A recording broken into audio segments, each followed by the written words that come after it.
É bem provável que você conheça o seu tipo sanguíneo, saiba se você é A positivo, B negativo, O positivo, mas você sabe como é que os laboratórios clínicos conseguem determinar os tipos sanguíneos? Como é que eles conseguem chegar à conclusão a qual tipo sanguíneo os indivíduos pertencem? Se não, fica comigo até o final do vídeo, porque é exatamente sobre isso que nós vamos tratar aqui.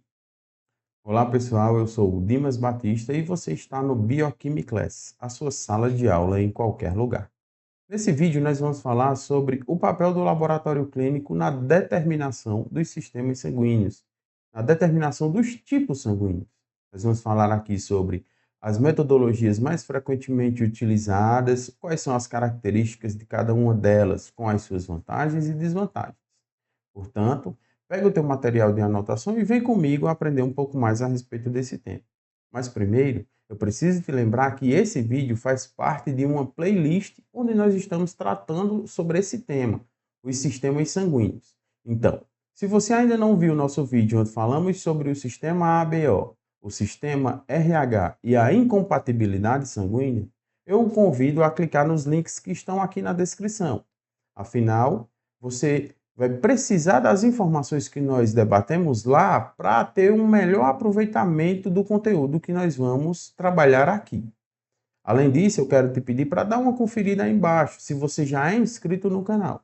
Caso você ainda não seja, se inscreve, deixa o teu joinha e ativa logo as notificações. Só assim você vai ficar sempre por dentro de tudo que a gente lançar aqui no Biochemiclass e ainda me ajuda a manter esse projeto, compartilhando conhecimento científico de forma responsável e democrática. Feita essa introdução, vamos para o vídeo.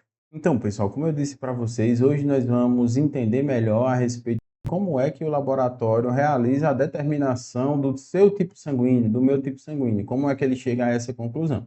Mas primeiro nós precisamos lembrar que os tipos sanguíneos, eles são determinados pela expressão de antígenos eritrocitários, de moléculas que estão ali presentes na membrana plasmática das hemácias, que são as células vermelhas do sangue. Esses antígenos, eles podem ser proteínas, glicoproteínas, lipoproteínas, glicolipídios, glicoconjugados de uma maneira geral. E eles estão ali na membrana dos eritrócitos desempenhando algumas funções, como receptores de membrana, proteínas de canais, ou moléculas que estão ali dando suporte e sustentação à membrana mesmo. O que essas moléculas compartilham em comum é uma característica que nós chamamos de imunogenicidade, que é a capacidade de ser reconhecida pelo sistema imunológico e assim provocar uma resposta. E essa resposta, como nós vimos em vídeos anteriores, em última análise vai resultar na hemólise dessas células. Portanto, é muito importante que nós saibamos como determinar de forma precisa a qual grupo sanguíneo aquele indivíduo pertence, principalmente nos cenários de transfusão sanguínea, durante a gestação, pois uma transfusão inadequada ou uma incompatibilidade, como nós vimos no vídeo onde nós falamos especificamente sobre isso, pode trazer sérias complicações à saúde dos indivíduos.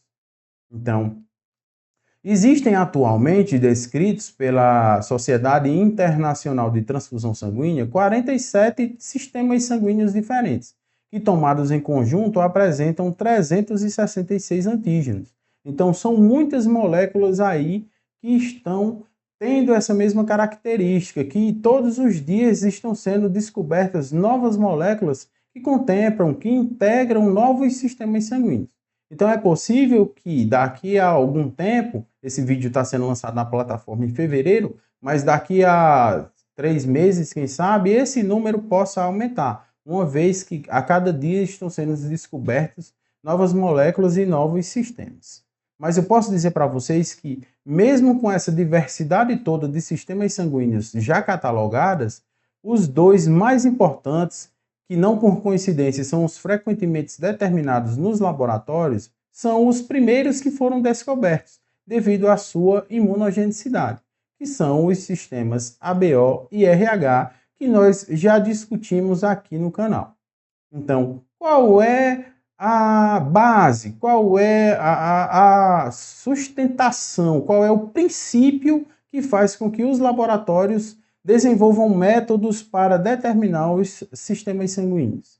E eu digo para vocês que a base é aquela mesma que o Landsteiner utilizou lá em 1900 na descoberta do sistema sanguíneo ABO, que trata-se da reação antígeno-anticorpo. Então, nós sabemos que os eritrócitos apresentam antígenos expressados nas suas membranas e alguns indivíduos apresentam anticorpos específicos, e essa reação, essa interação, promove o que nós chamamos de hemoaglutinação. E essa hemoaglutinação é o que vai indicar a presença ou ausência do antígeno naquelas células e, consequentemente, classificar os indivíduos dentro de um tipo sanguíneo específico.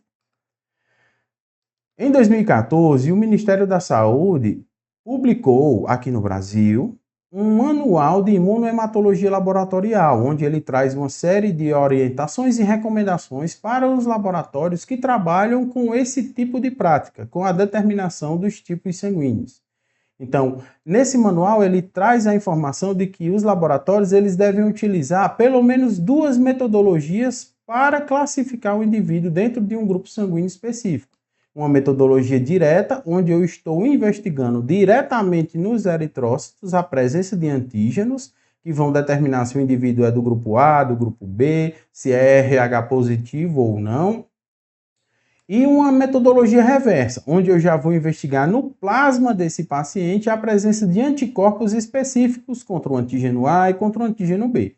Assim eu consigo determinar direta e reversamente a classificação daquele indivíduo e assim tenho mais segurança na liberação desse resultado. Então, as metodologias mais frequentemente utilizadas pelos laboratórios para atender essas recomendações é a metodologia de aglutinação em lâmina, aglutinação em tubo, microplaca e também a forma de microcoluna em gel. E nós veremos um pouco mais detalhado cada uma dessas metodologias. A forma de método em lâmina é um método bem simples de ser realizado, onde nós não precisamos de muitos recursos laboratoriais. Então, toma-se uma lâmina de vidro, é feito divisórias nessa lâmina para garantir ali uma separação, pelo menos discreta, da reação, onde nós vamos observar a hemoaglutinação. E essa metodologia pode ser feita através de uma punção digital, onde eu faço a punção digital no indivíduo, tal como está ilustrado aqui na imagem, gotejo uma gotinha de sangue em cada uma dos espaços apropriados na lâmina e, posteriormente, adiciono uma gotinha de cada um dos reagentes que eu utilizo. O reagente contendo anticorpos anti-A, um reagente contendo anticorpos anti-B e um reagente contendo anticorpos anti-D. Então, após a adição desses reagentes, eu faço uma breve homogeneização naquela lâmina e vou observar a presença ou não de hemoaglutinação. Nesse exemplo que eu trouxe para vocês, nós observamos que o indivíduo ele apresentou hemoaglutinação tanto na pesquisa de antígenos A como na pesquisa de antígenos B, indicando para mim que esse indivíduo ele pertence ao grupo sanguíneo AB. Ainda nós conseguimos observar nessa imagem que ele apresentou aglutinação quando investigado ali a presença do antígeno D, do sistema RH. Então eu posso dizer que esse indivíduo aqui, ele é um indivíduo do grupo sanguíneo AB e positivo para o antígeno D do sistema RH. Existe uma série de limitações em razão da simplicidade desse teste e principalmente relacionadas ao antígeno D, uma vez que, como nós veremos mais adiante, o antígeno D ele pode ser fracamente expresso nas membranas das células ou ainda pode produzir, esse antígeno D ele pode ser uma proteína com algumas modificações na sua estrutura que muitas vezes dificulta a interação do antígeno com do anticorpo contra esse antígeno. Então, assim, nós quase não conseguimos determinar a presença do antígeno pelo método de aglutinação em lâmina. Portanto, em casos onde eu fiz um método em lâmina e o RH do indivíduo está duvidoso, eu não observei a aglutinação ou a aglutinação está fraca, eu sempre preciso confirmar através de uma outra metodologia. A metodologia, a segunda que nós falaremos hoje, é a metodologia em tubo. Essa talvez seja a mais utilizada atualmente na maioria dos laboratórios. Então, essa metodologia, ela é uma metodologia que nos proporciona a realização da determinação direta e indireta. Inicialmente, nós falaremos sobre a direta. Então, eu preciso realizar uma punção venosa nesse paciente. Essa punção venosa é feita em um tubo contendo EDTA como anticoagulante. Então, dessa amostra de sangue, eu vou tirar uma alíquota para mim produzir uma suspensão de eritrócitos a 5%. E aqui nós temos um exemplo de como é que eu consigo chegar nessa suspensão de 5%. Eu adiciono 10 microlitros do sangue do paciente a uma solução de cloreto de sódio a 0,9%. Aqui eu consegui obter a minha suspensão de eritrócitos que vai ser utilizada na minha análise. Dessa suspensão eu vou tirar uma gotinha e colocar em cada um de 3 tubos de ensaios, adicionando-se além da gotinha de sangue, a gotinha do reagente anti-A, anti-B e anti-D em cada um dos seus respectivos tubos. Então, alguns laboratórios utilizam ainda um soro apresentando anticorpos monoclonais tanto contra o antígeno A contra o antígeno B, pois existem subtipos de A, subtipos de B, que a gente não vai tratar aqui porque eles são um pouquinho menos frequentes na população. Tá? A gente vai falar aqui do que é mais frequentemente observado nos laboratórios. Então, quando eu adiciono a gotinha do reagente à gotinha do sangue do paciente, eu faço uma centrifugação nesses tubos e vou observar, ao final da centrifugação, a formação de um botão de hemácias.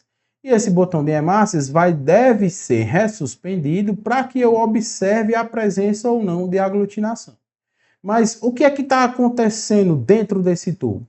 Quando eu adiciono um reagente às hemácias do paciente, se as hemácias do paciente têm os antígenos que são reconhecidos pelos anticorpos do meu reagente, o que vai acontecer é uma reação de aglutinação.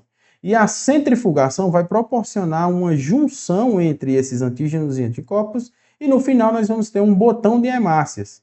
E esse botão de hemácias indica para mim a positividade da análise, indicando que aquele indivíduo ele pertence ao grupo sanguíneo ao qual a reação promoveu uma hemoaglutinação. Então, ao final nós fazemos a ressuspensão e observamos se o resultado é positivo ou negativo. Esse botão de hemácias, muitas vezes, quando você faz a ressuspensão daquela amostra, ele pode não manter-se sólido, como nós estamos vendo nessa imagem. Então, nós temos uma escala de positividade, que vai indicar para mim se o indivíduo ele é 4 cruzes, quando o botão ele permanece ali unido, mesmo após a ressuspensão delicada do recipiente. Se o botão ele se desfez, mas eu ainda consigo ver grumos ali na amostra, eu digo que esse indivíduo ele é 3 cruzes. Se os grumos eles são uma espécie de poeirinha que eu consigo observar no tubo, aí eu digo que esse indivíduo é 2 cruzes. E o mais difícil da gente conseguir identificar é quando o indivíduo é só uma cruz, porque praticamente o botão se desfaz quase que completamente. E às vezes, se nós avaliarmos apenas macroscopicamente, nós podemos acreditar que aquele indivíduo é negativo, mas na verdade não. Principalmente quando nós estamos avaliando o antígeno RH, que muitas vezes ele pode ser fracamente expresso nas membranas. Então, essa reação fracamente expressa, essa reação fraca entre o antígeno e o anticorpo, ele pode me fazer entender que aquele resultado é negativo, quando na verdade não é. Então, eu sugiro que, ao analisar dessa forma, se você observou que o botão de hemácia se desfez quase que completamente, é importante que você pegue uma alíquota dessa suspensão, adicione a uma lâmina de vidro e vá avaliar à luz do microscópio óptico, que aí você vai ver ali a aglutinação em algumas células indicando que essa reação foi positiva. Essa é uma alternativa muito importante que a gente deve estar sempre atento. Na forma reversa que nós podemos fazer em tubo, ao invés de nós utilizarmos as hemácias dos pacientes, nós vamos utilizar o soro dele, uma vez que nós estamos investigando ali a presença de anticorpos. Então, eu vou adicionar uma gotinha do plasma do paciente ou do soro do paciente a um tubo de ensaio e ao mesmo tubo de ensaio eu vou adicionar eritrócitos comercialmente disponíveis contendo aquele antígeno que eu estou buscando. Nesse caso aqui foi adicionado o antígeno, hemácias contendo o antígeno A, e aqui eu tenho um paciente onde eu adiciono o soro ou plasma dele e hemácias contendo o antígeno B. E aqui a gente vai observar a reação inversa acontecendo. Se o indivíduo apresenta na sua corrente sanguínea anticorpos direcionados para aqueles antígenos específicos que eu estou buscando, ao final da centrifugação eu vou observar um botão de hemácias naquela reação ali que aconteceu. Então a gente vai observar sempre o inverso do que foi observado na tipagem direta. Então, para ficar bem mais claro isso na nossa mente, eu trouxe essa imagem aqui para nós fazermos uma relação direta entre o que foi o resultado obtido na tipagem direta e o resultado obtido na tipagem reversa. Então, para o indivíduo do grupo sanguíneo O, quando nós investigamos a presença dos antígenos A ou B utilizando o soro anti-A e anti-B, nós não vamos observar reação nenhuma, porque esse indivíduo ele não possui esses antígenos. Entretanto, quando nós investigamos no plasma dele a presença de anticorpos direcionados contra o antígeno A e o antígeno B, nós vamos indicar e observar que vai ser uma reação de aglutinação, uma reação positiva, pois aquele indivíduo que não apresenta antígenos A ou B, ele produzirá naturalmente anticorpos contra esses antígenos. Da mesma forma, se o indivíduo ele for do tipo sanguíneo A, então, quando eu investigo a presença do antígeno, utilizando o meu soro anti-A, eu vou observar a aglutinação. Já quando eu observo aqui no tubo onde eu adicionei o soro anti-B, nós não observamos a aglutinação, porque o indivíduo ele não vai ter esse antígeno. Já quando nós observamos na tipagem reversa, não. Aqui onde eu adicionei hemácias contendo o antígeno anti-A, aliás, contendo o antígeno A, não foi observada reação de aglutinação, porque se o indivíduo tem o antígeno, não faz sentido ele produzir anticorpos contra esse mesmo antígeno. Então, ele só vai produzir anticorpos contra aquilo que ele não tem. Então, aqui, quando investigado anticorpos contra o antígeno B, nós observamos uma reação positiva. De modo contrário, no indivíduo que apresenta o tipo sanguíneo B, quando nós investigamos aqui a presença do antígeno com o soro anti-B, houve aglutinação. Já no anti-A não houve. Então, esse indivíduo pertence ao grupo sanguíneo B. Quando eu faço a tipagem reversa, se o indivíduo ele não tem o antígeno A, ele vai ter anticorpos contra o antígeno A. Então, nós observamos aqui uma reação reversa ao que foi observado na reação direta.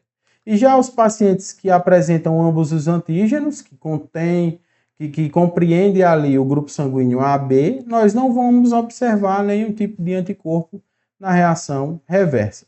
Então, isso traz mais segurança para a liberação dos resultados. O método de microplaca, ele é um método que é frequentemente utilizado por laboratórios que têm uma grande demanda de determinação de tipagem sanguínea. Então, esse método me permite realizar até 12 pacientes de uma vez só, utilizando essa microplaca, e também me permite automatizar esse processo, principalmente no que se diz respeito à leitura dos resultados. Então, aqui a gente consegue fazer tanto a tipagem direta quanto a tipagem reversa diretamente na placa. Então, essa placa ela tem um fundo em formato de U ou em formato de V, que vai me permitir entender ali um resultado baseado na sedimentação das células.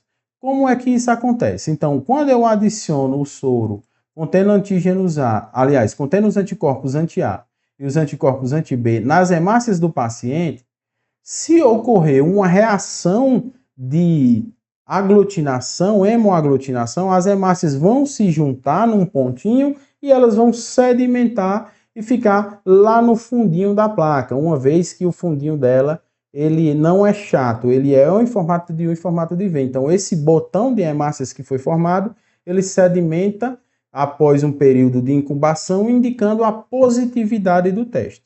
No caso aqui, como não houve essa sedimentação, nós dizemos que esse indivíduo ele nem tem um antígeno A, nem tem um antígeno B. Aqui utilizaram um soro anti-A e anti-B e novamente indicando que ele não tem nenhum desses dois antígenos nas suas células.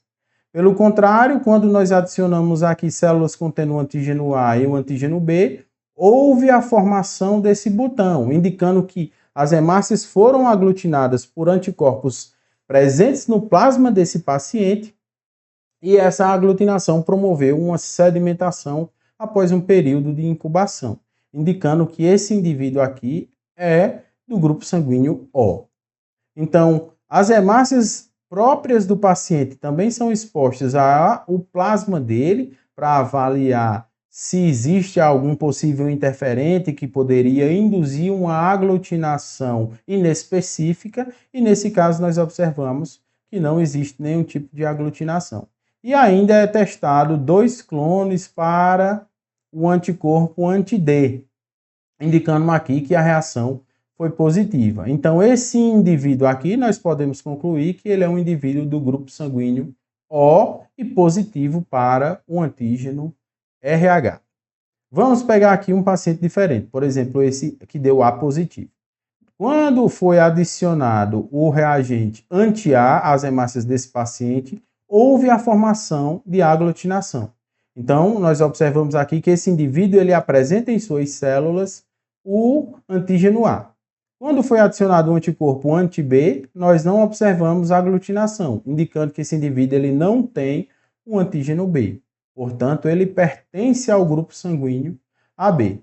Então, quando foi adicionado o anticorpo anti-A e anti-B, houve aglutinação, uma vez que esse reagente aqui apresenta anticorpos direcionados a ambos os antígenos, antígeno A e antígeno B. Então, formou a aglutinação, fortalecendo ainda mais o que a gente já tinha observado aqui. Então, quando foram adicionadas ao plasma desse paciente células contendo o antígeno A, nós não observamos aglutinação, pois, como o indivíduo possui o antígeno, ele não produz anticorpos contra esse mesmo antígeno. Já quando foram adicionadas células contendo o antígeno B, nós observamos que a aglutinação está presente, indicando que esse indivíduo ele tem anticorpos direcionados para o antígeno B. As células próprias submetidas ao contato com o plasma dele, não houve nenhum tipo de interação, de hemoaglutinação, indicando a ausência de eventuais interferentes. E quando testado para os clones 1 e 2 do antígeno D, os anticorpos direcionados para esses 2 clones, nós observamos que houve reação, indicando que esse indivíduo é do grupo sanguíneo A positivo. Então, se você quiser, dá um pause aí no vídeo e vai testando com cada um desses pacientes que estão aqui nesse exemplo para garantir que você vai fixar bem essa informação. E, por fim, nós temos aí a metodologia em microcoluna em gel. Então, essa metodologia em microcoluna em gel, ela é uma metodologia muito boa, que também permite a automatização do processo de leitura e garante que essa leitura ela possa ser realizada com até 24 horas após o fim da análise. Então, o princípio baseia-se no seguinte: nós temos um cartão e esse cartão tem várias microcolunas e essas microcolunas têm um conteúdo de gel ali. Esse gel forma uma espécie de malha e cada um desses poços existe essa quantidade de gel, essa matriz de gel que é rica em anticorpos específicos. Cada pocinho desse vai ter anticorpos específicos para um antígeno. Por exemplo, o primeiro pocinho aqui nós temos anticorpos específicos contra o antígeno A, o segundo contra o antígeno B, o terceiro contra o antígeno D. Nós temos aqui uma microcoluna controle para indicar que o teste está funcionando e nós temos ainda 2 outras microcolunas contendo ali um espaço para a determinação reversa no mesmo cartão. Então, o que é que acontece? Quando eu adiciono as hemácias do paciente à superfície da microcoluna, se nessa microcoluna aqui, que é rica em anticorpos, anti-A. Essas hemácias do paciente contêm o antígeno anti-A, os anticorpos eles vão se ligar e vão impedir que as hemácias sejam filtradas e alcancem ali o fundo da microcoluna. Elas vão ficar retidas no gel, na malha. Então, indicando que a reação foi positiva, porque a reação antígeno-anticorpo impede que elas consigam ser filtradas. Se, no caso, as hemácias do paciente não apresentam um antígeno específico para os anticorpos que estão presentes ali no gel, as hemácias conseguem se difundir livremente e vão até ao fundo da microcoluna. Então, nesse caso, nós podemos observar que quando as hemácias ficam retidas na superfície da coluna, nós dizemos que o resultado é positivo para a presença daquele antígeno. E quando elas conseguem ser filtradas até o fundo da coluna, negativo para aquele antígeno que nós estamos buscando.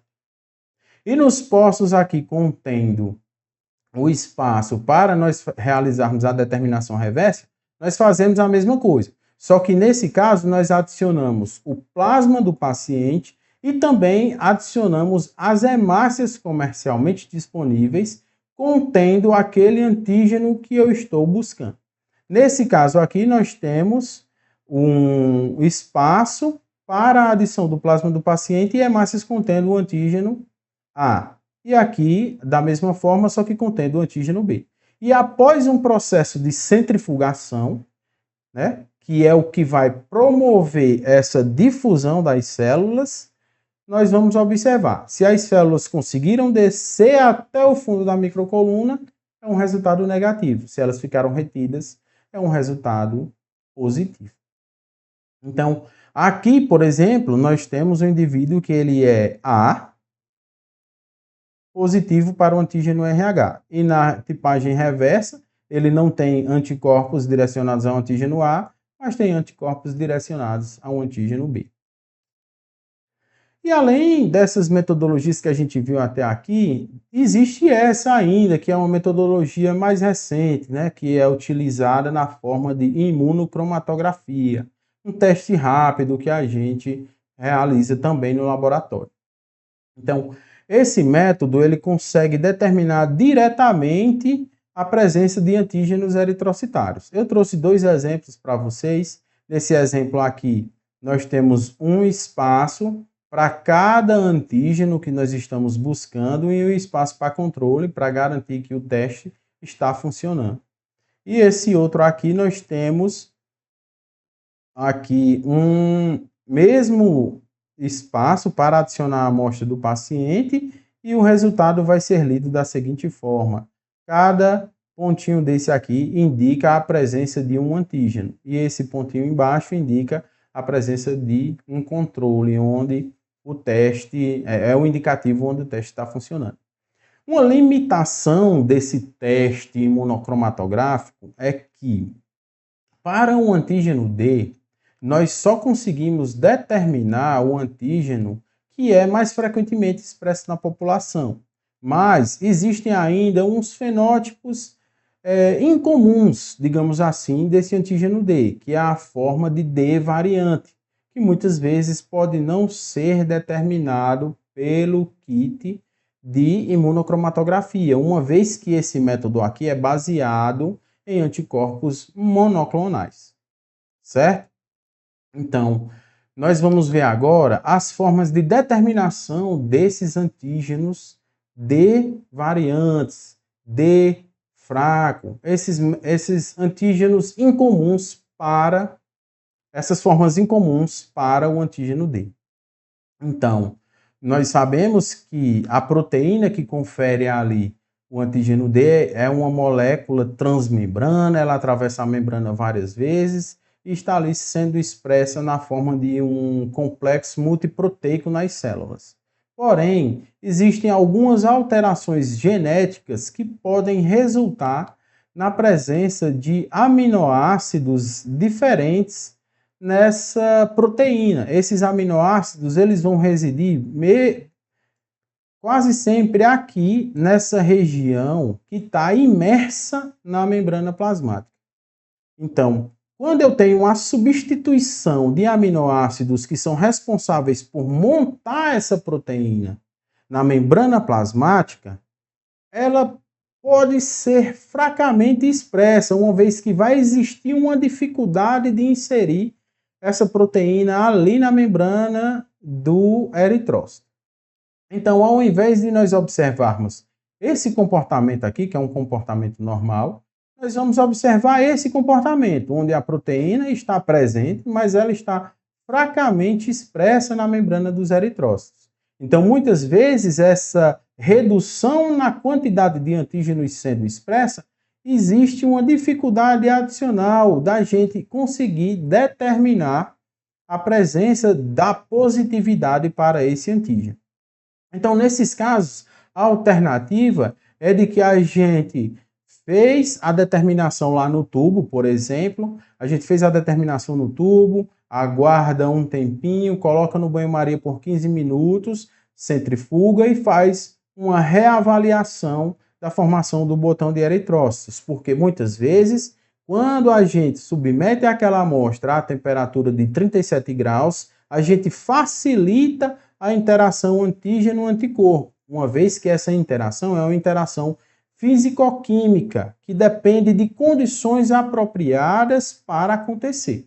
Então, muitas vezes, quando a gente faz só essa incubação de 15 minutos, que a gente faz centrifugação em suspende, nós conseguimos identificar aí a presença dessa aglutinação quando o indivíduo apresenta esse fenótipo D fraco.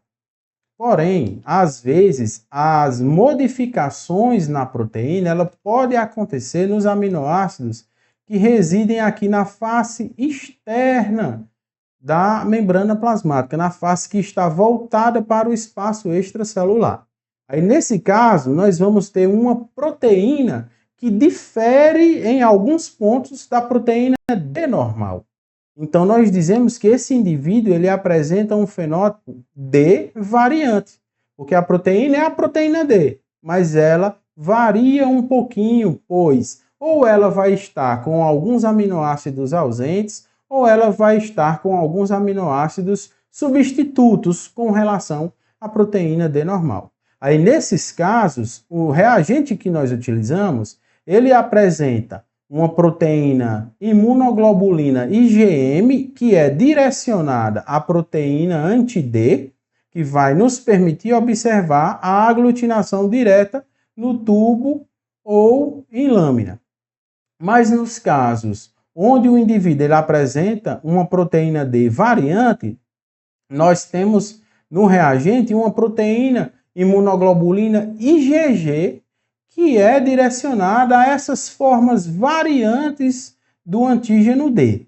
Então, nesse caso, o mesmo reagente que eu utilizo, ele consegue identificar ambas as condições, a proteína D normal, a proteína D fraca e a proteína D variante. Só que, para que eu consiga enxergar essa proteína D variante, eu preciso de um passo adicional, assim como de um reagente adicional, que é o reagente de Cumbres, certo? Mas existe ainda a possibilidade da gente realizar essa determinação do antígeno D variante no cartão, utilizando a mesma metodologia de microcoluna em gel.